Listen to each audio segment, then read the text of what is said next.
Welcome to the Ontario Mortgage and Real Estate Insights podcast, your go-to source for the latest developments, trends, and regulatory changes in the industry.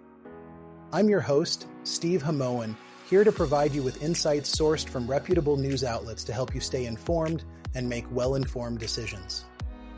This podcast is brought to you by Real Approved Inc., a trusted mortgage brokerage dedicated to helping Canadians achieve their homeownership dreams. Visit realapproved.ca to learn more about how their experienced team can assist you with your mortgage needs. Let's dive into today's episode. Today, we're going to take a closer look at the economic growth seen in the fourth quarter of 2024 and how it might influence the Bank of Canada's next move, especially considering the current tariff situation.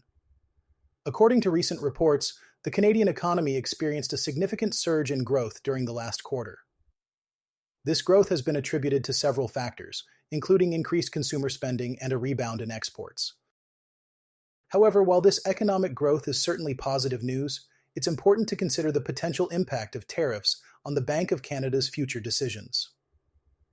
As many of you know, the Bank of Canada, or BOC, plays a crucial role in setting monetary policy, which includes determining interest rates. The presence of tariffs can create uncertainties in the economy, potentially leading the BOC to adopt a more cautious approach. Some analysts suggest that if the tariffs continue to affect trade relations, it could lead to a slowdown in economic growth, prompting the BOC to reconsider its stance on interest rates. This situation highlights the delicate balance the BOC must maintain between fostering economic growth and managing inflation. It's a complex scenario where the BOC will have to analyze various data points to make informed decisions. On the other hand, if the economic growth observed in the fourth quarter continues, it could provide the Bank of Canada with the confidence to proceed with a more aggressive approach to adjusting interest rates. This would be aimed at keeping inflation in check while supporting sustainable economic growth. It's a fascinating dynamic to watch unfold as the Bank of Canada navigates these economic waters. The condo market in Toronto is facing an increasingly challenging situation as inventory continues to surge, causing appraisal chaos and financial strain for many owners. Recent data indicates that overall new listings across all sectors of the city's housing market jumped by 26% in January compared to the previous month and spiked nearly 49% compared to the same time last year. This is creating a tough environment for sellers who are trying to offload their properties in a cooling market. The issues plaguing Toronto's condo sector have been building over time. The 2010s were a booming period for investors, driven by high immigration rates and a strong demand for downtown living. However, the market dynamics have shifted dramatically. Sales activity has cooled significantly, and the post-pandemic rise in interest rates has exacerbated the situation. The new construction condo market is particularly feeling the pressure. Many buyers who purchased between 2019 and 2021, when prices were near their peak, are finding that appraisals are coming in well below the purchase price. This is compounded by the increase in interest rates since 2022, which has resulted in mortgage payments often exceeding rental income, causing financial strain on investors.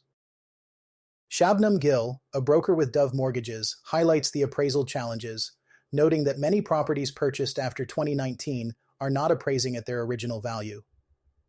This issue is causing significant cash flow problems as investors are forced to pay out of pocket to cover shortfalls, with rental income failing to cover mortgage payments. Qualifying for a mortgage has also become more difficult for many borrowers who were pre-approved at much lower interest rates during the pandemic. Gill notes that the qualification criteria have changed drastically, with current rates around 4.5 to 5%, making it harder for buyers to meet requirements. The Greater Toronto and Hamilton area GTHA, saw new condo completions rise from 24,114 in 2022 to 29,800 in 2024. However, sales have plummeted, with just 4,590 transactions last year, marking the slowest year for new condo sales since 1996. Joanna Lang from Outline Financial warns that the appraisal crisis may worsen as more properties come up for completion, having been purchased at higher prices years ago. Many owners are turning to the assignment market, trying to sell their contracts to new buyers. However, even this option is fraught with difficulties.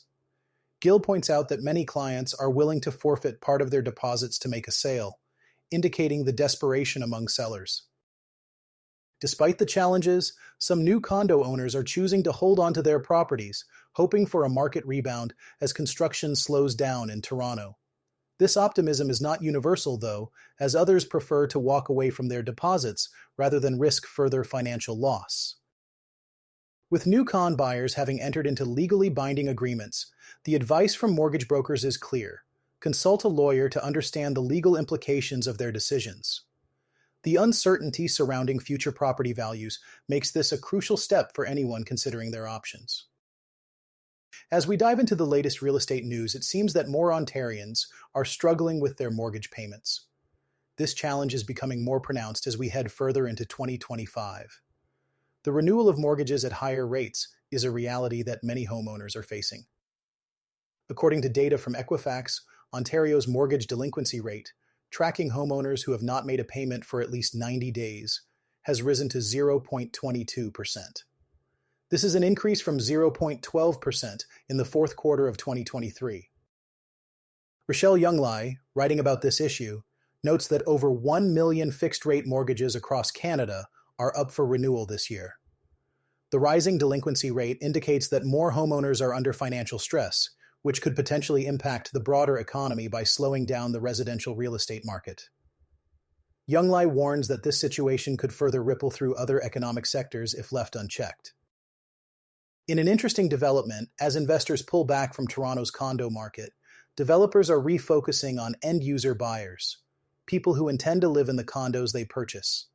Shane Dingman reports that this shift is driving developers to create more attractive and comfortable living spaces, moving away from the smaller, dog crate condos that were previously marketed to investors. This transition is not only about changing the target market, but also about adjusting the pricing strategies to appeal to these end users. The pre-construction condo market, once a favorite among investors, has seen a decline in value, pushing developers to rethink their approach. Dingman highlights how some investors initially bought these condos with the intention to assign or sell them before completion, hoping for a profit. However, as market conditions have shifted, many investors are finding themselves stuck with properties they did not plan to own. On a lighter note, let's take a look at the home of the week. This week, we have a mid-century modern gem located at 6550 Wellington Avenue in West Vancouver, British Columbia. Built in 1958 by architect Bob Lewis, this three-bedroom home has been carefully restored to maintain its original design while incorporating modern touches. The home features large windows that connect the indoors with the stunning outdoor views of the North Shore Mountains, embodying the West Coast modern ethos. The asking price for this beautiful property is $2,298,000, and it offers a unique blend of historical architecture and modern living.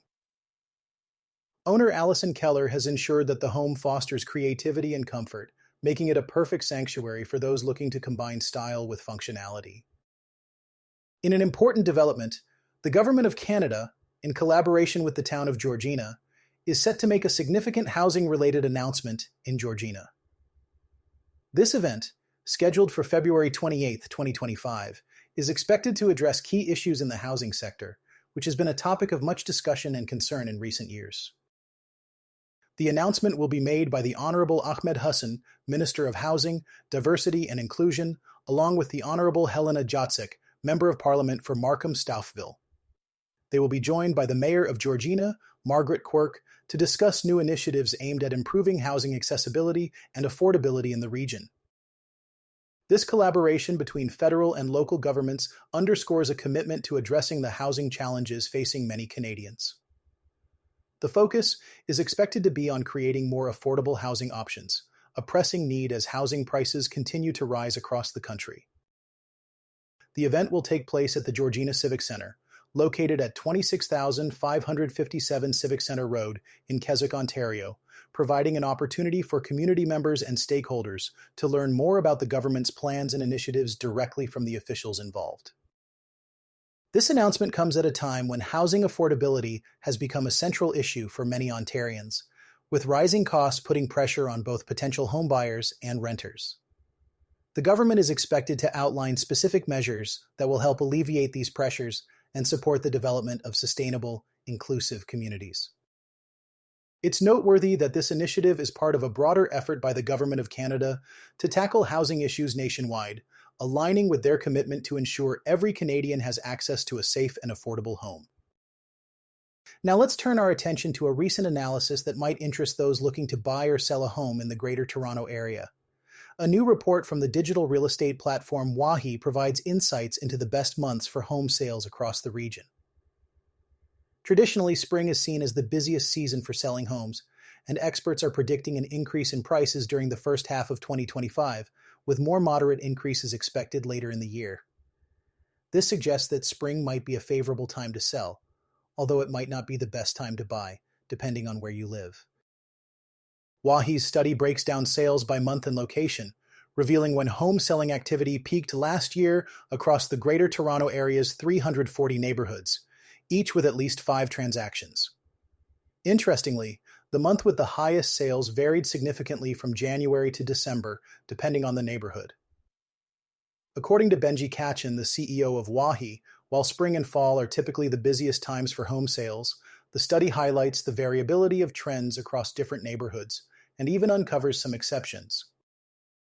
For instance, an area in Markham saw its busiest months in November and December, while Bolton experienced a surge in February. Overall, last year, April emerged as the top month for home sales, with 7,025 homes changing hands and 81 neighborhoods, about 23%, recording the highest number of sales. May followed closely with 71 neighborhoods, 21%, seeing peak activity, although the sales tally dropped from 9,099 in 2023 to 6,897 in 2024. October and March also stood out as active months. For 56 neighborhoods, 16%. October was the leading month for sales, while March was the busiest for 55 neighborhoods, also 16%. However, Wahi notes that the month with the most home sales isn't always the best time to list a property. Various factors, including list price, overall market conditions, interest rates, and property characteristics, influence how quickly a home sells. Plus, a neighborhood that saw high sales in a given month in 2024 may not follow the same pattern this year.